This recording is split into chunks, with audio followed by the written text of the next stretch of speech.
Hello बच्चों, let's read this question. The question says milk protein is acted upon by the gastric enzyme infant mammals. The enzyme is, अब ये जो milk protein है वो आपकी क्या करती है, is acted upon by the gastric enzyme. जो गैस्ट्रिक एंजाइम ऐसी है जो मिल्क प्रोटीन पे एक्ट करती है और प्रेजेंट होती है इन्फेंट मैमल्स में. मैमल्स की जो इन्फेंट होते हैं वहां प्रेजेंट होती है और उस एंजाइम को हम क्या बोलते हैं, रेनिन, कैसिनोजन, पेप्सिनोजन और पेप्सिन. तो उसको क्या कहते हैं. अब अगर हम बात करते हैं अपने की कॉन्सेप्ट की बात करते हैं तो यहाँ बात हो रही है मिल्क प्रोटीन की. मिल्क प्रोटीन की बात हो रही है. अब यहाँ पे जो मिल्क प्रोटीन की जो बात हो रही है, मिल्क प्रोटीन आपका क्या करता है, is acted upon by the, अब मिल्क प्रोटीन पे कौन वर्क करता है, by the action of gastric enzyme, by the action of या बाय द गैस्ट्रिक एंजाइम. अब ये जो गैस्ट्रिक एंजाइम है उसको हम क्या कहते हैं, नोन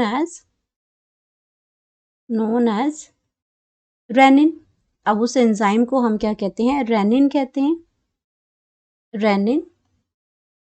तो ये आपकी मिल्क प्रोटीन पे एक्ट करती है और ये गैस्ट्रिक एंजाइम है, यानी कि स्टमक में प्रेजेंट होती है. और अगर मैं इसकी बात करती हूँ तो ये आपका क्या है, एक प्रोटियोलिटिक एंजाइम है. ये आपकी कैसी है, प्रोटियोलेस में, जो आपकी प्रोटियोलेस में प्रोटियोलाइटिक एंजाइम है, ये प्रोटियोलाइटिक एंजाइम है ये. एंड अगर हम इसकी बात करते हैं कि आपका प्रोटियोलिटिक मतलब प्रोटीन, लाइटिक मतलब ब्रेकडाउन, तो प्रोटीन की ब्रेकडाउन ये एंजाइम करती है और ये मिल्क प्रोटीन पे वर्क करती है. एंड अगर इसकी हम बात करते हैं, ये हेल्प क्या करती है, which help in digestion of milk. अब डाइजेशन ऑफ मिल्क में ये हेल्प करती है, स्पेशली इन इन्फेंट्स में. ये आपकी इन्फेंट्स में ये हेल्प करती है. इन्फेंट्स में ये हेल्प करेगी. जो बहुत छोटे बच्चे होते हैं वहाँ पे इन्फेंट होते हैं, जो आपके जो न्यूबॉर्न बेबीज होते हैं वो इन्फेंट्स होते हैं. तो वहाँ पे ये उस एंजाइम्स को, ये रेनिन जो है वो आपके मिल्क प्रोटीन पे वर्क करती है. एंड ये कैसे करती है, डाइजेशन में हेल्प कैसे करती है, डाइजेशन बाय कर्डलिंग और कोएगुलेशन, बाय कर्डलिंग और कोएगुलेशन,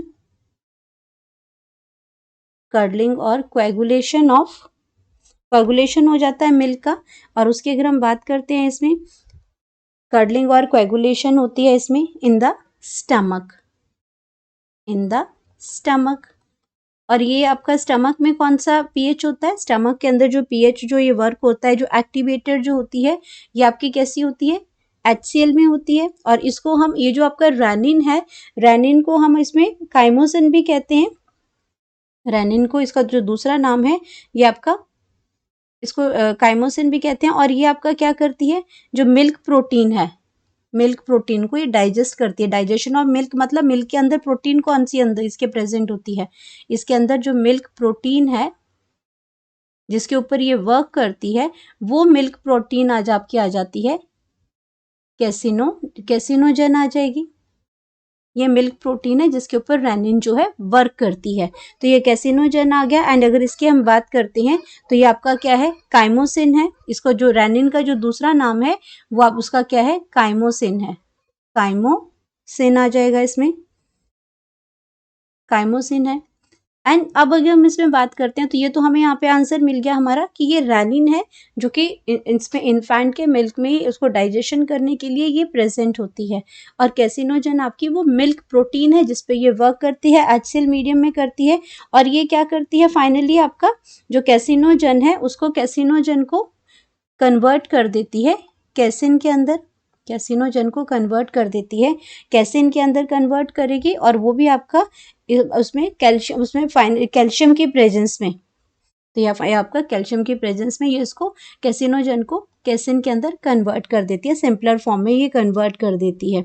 अब बात करते हैं इसमें बाकी के एंजाइम्स का। हमें करेक्ट आंसर मिल गया है, यहाँ पे रेनिन है हमारा करेक्ट आंसर जो कि इस पे वर्क करती है। एंड अब इसमें बात करते हैं कैसिनोजन भी हमें यहाँ पे मिल गया। तो कैसिनोजन तो आपका मिल्क प्रोटीन है। यहाँ पे हमें वो एंजाइम बतानी है, गैस्ट्रिक एंजाइम, जो आपकी प्रेजेंट होती है, जो मिल्क प्रोटीन पे वर्क करती है। तो यहाँ पे आपका कैसिनोजन नहीं आएगा, कैसिनोजन हमारा मिल्क प्रोटीन है। तो अब यहाँ बात करते हैं, अब हमारे पास ऑप्शन बचा है पेप्सिनोजन। अगर बात करते हैं सी ऑप्शन बचा है हमारे पास पेप्सिनोजन।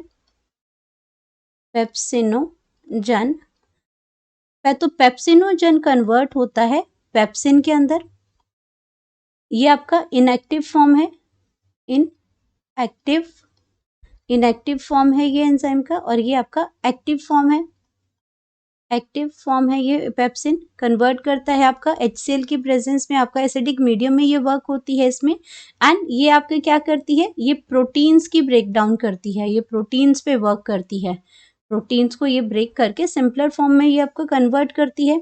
तो इसीलिए इसको क्या कहते हैं, ये भी आपकी प्रोटियोलिटिक एंजाइम है। अगर पेप्सिन की बात करते हैं तो ये आपके क्या हो जाती है, ये आपकी प्रोटियोलिटिक एंजाइम है। ये दोनों ही आपकी क्या है, ये पेप्सिनोजन और पेप्सिन है, ये भी आपकी प्रोटियोलिटिक एंजाइम है, ये भी आपकी प्रोटियोलिटिक एंजाइम है, लेकिन ये मिल्क प्रोटीन पे वर्क करती है।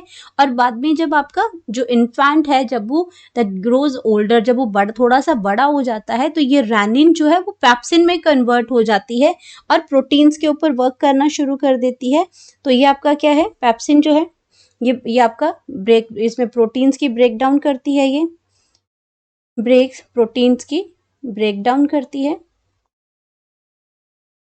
प्रोटीन्स की ब्रेक डाउन होगी। एंड ये आपका स्मॉलर पेप्टाइड्स में, स्मॉलर पेप्टाइड्स में, पेप्टाइड्स में ये ब्रेक करती है।